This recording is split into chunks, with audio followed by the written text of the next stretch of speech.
How's that possible to believe for them where they don't believe? Go with me to 1 Corinthians chapter 7. I want to dig into the Apostle Paul, who I think got this concept and ran with it. 1 Corinthians chapter 7, Paul says this in verse 12. To the rest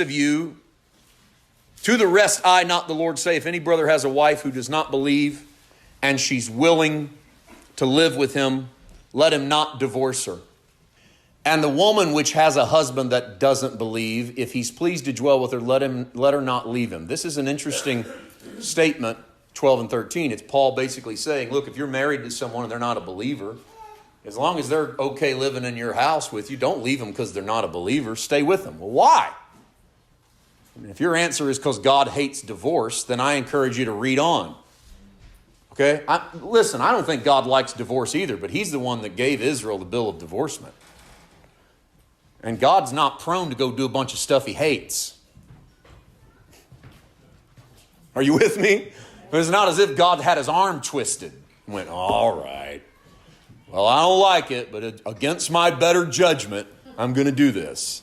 No, the bill of divorcement was for... What was the bill of divorcement for? Well, so you could legally get divorced. No. The bill of divorcement wasn't given to a man. The bill of divorcement was given to a woman.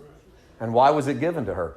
King James translation, New King James translation really messed this up because the Gospels say that if a man divorces a woman, he has made her to look like an adulteress.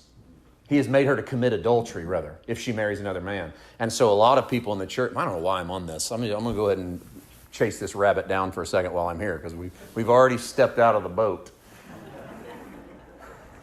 There's no unringing a bell. Right? And it's echoing. You got that passage in the Gospels of if a man divorces a woman and she remarries, she's made to be an adulteress. It's a mistranslation because every Jew reading that would have understood the Mosaic bill of divorcement. And what the Mosaic bill of divorcement was is that if a man if a man was unsatisfied with a woman, he could divorce her. Unsatisfied for any reason. However, he had to sign a bill of divorcement and hand to her because the only recognizable way that he could get out of it and save face was if she cheated on him. The bill of divorcement was his signature saying, she didn't cheat. I'm just a jerk. That's the bill of divorcement. I don't like her. She's too fat. She's too slow. She's too old. She can't cook. She snores.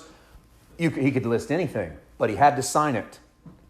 And by signing it, what he was saying is, she's fine. I'm just an idiot. And don't hold it against her. Hold it against me.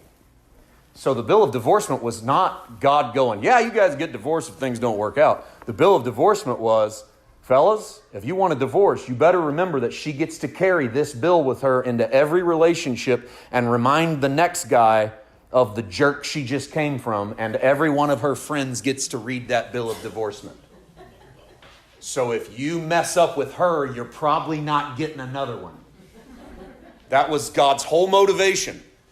So does he hate divorce? Well, sure, in that manner, absolutely. He goes, I hate it so much. Fellas, if you get rid of her, it's going to ruin your life. So that's kind of the Jewish mentality of divorce. So this text, it's an encouragement under the new covenant. Look, if she's willing to live with you, you ought to live with her. If he's willing to live with you, you ought to live with him. 14. Because the unbelieving husband, now watch this verse. The unbelieving husband is sanctified by his wife. The unbelieving husband is sanctified by his believing wife. What's the word sanctified mean? Set apart. Sanctified, by the way, is the English translation of the same Greek word for holy. The unbelieving husband is holy by his wife, and the unbelieving wife is holy by her husband. And this is a great question. Else, I think other translations actually put a question mark here. King James.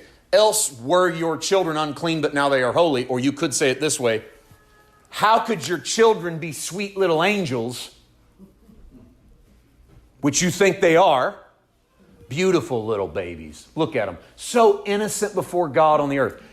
Paul says, how could they be innocent before God on the earth if their dad's an unbeliever? How could they be innocent before God on the earth if their mom's an unbeliever? He says, Because if there's a believing parent, this somehow rubs off on the kid. This is an amazingly unpreached passage of Scripture in the American church. It's 1 Corinthians 7. And I think it's because we're so scared that it means infant baptism and babies are all right and they never need to accept the Lord. See, I don't believe salvation is something we're running from hell with. This is why I don't have any problem dealing with 1 Corinthians 7. I think the American church has made salvation fire escape insurance. So we bring a bunch of sinners into the building and we go, hey, all of you need Jesus because you're going to burn in hell. And we didn't give them life, we gave them death. And so the good news is only it's bad, bad, bad news unless you get up here and accept my Jesus, and then it's good news. But when you come back next week, I got a bunch of other stuff you're going to have to do if you want to keep it.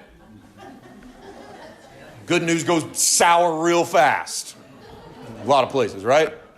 You're going to have to keep it. You're going to keep it. You're going to have to do this and this and this. And man, I've met many. I've gotten letters from people that say the worst day of my life was the day I walked down the aisle and accepted Jesus because I took off one yoke of sin and put on another yoke of religion, and I can't get out of the last one.